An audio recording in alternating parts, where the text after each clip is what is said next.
ஏன்னு கேக்குற? ஏய் ஓ. இவ்வளவு நேரம் பொறுத்து வரைய காரணம் என்னடா? யாரு கேக்குற? உன்னதான் கேக்குறேன். கேட்டா சொல்ல போற கேளு.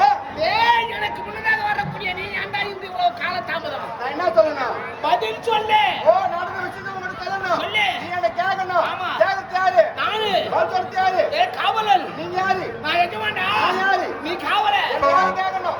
நான் தான்டா கேக்குறேன். கேளு சொல்றேன். ஏய் இவ்வளவு நேரமா நான் என்னதான் கேட்டுக்கிறேன்? ஓ. தென்னிலங்கை வெங்கை ராமரேஸ்வரி நாட்டுக்கு அதிபதி கேட்கிற காவல்காரன் பதில் சொல்லு. இவ்வளவு நேரம் பொறுத்து வரைய காரணம் என்ன? அடியே நீ அத்தை கேக்குற? இல்ல மாமியால கேக்குறேன். அடியே அதை கேக்குற? ஆமாண்டா. அதையும் கேக்குற? என்னாச்சு? எங்க வீட்டுல பெத்து தகராறாயி போச்சு. என்னடா ஆச்சு பையோ? எங்க வீட்டுக்கு நான் ஒரு அடங்கா தமிழ் பேசிட்டு இருந்தேன். கம்நாட்டி ஓ. ஆஹா. வீட்லயே அடங்க மாட்டேன். சரி. ஒரு அழகா தமிழ் பேசிட்டு இருந்தேன் பாரு. சரி. எங்க அப்பா பார்த்தாரு. ஆ. நான் வீட்டுக்கு பையன் அடங்கமா சுத்திக்கிறான்னு. ஆ. இவர் கால்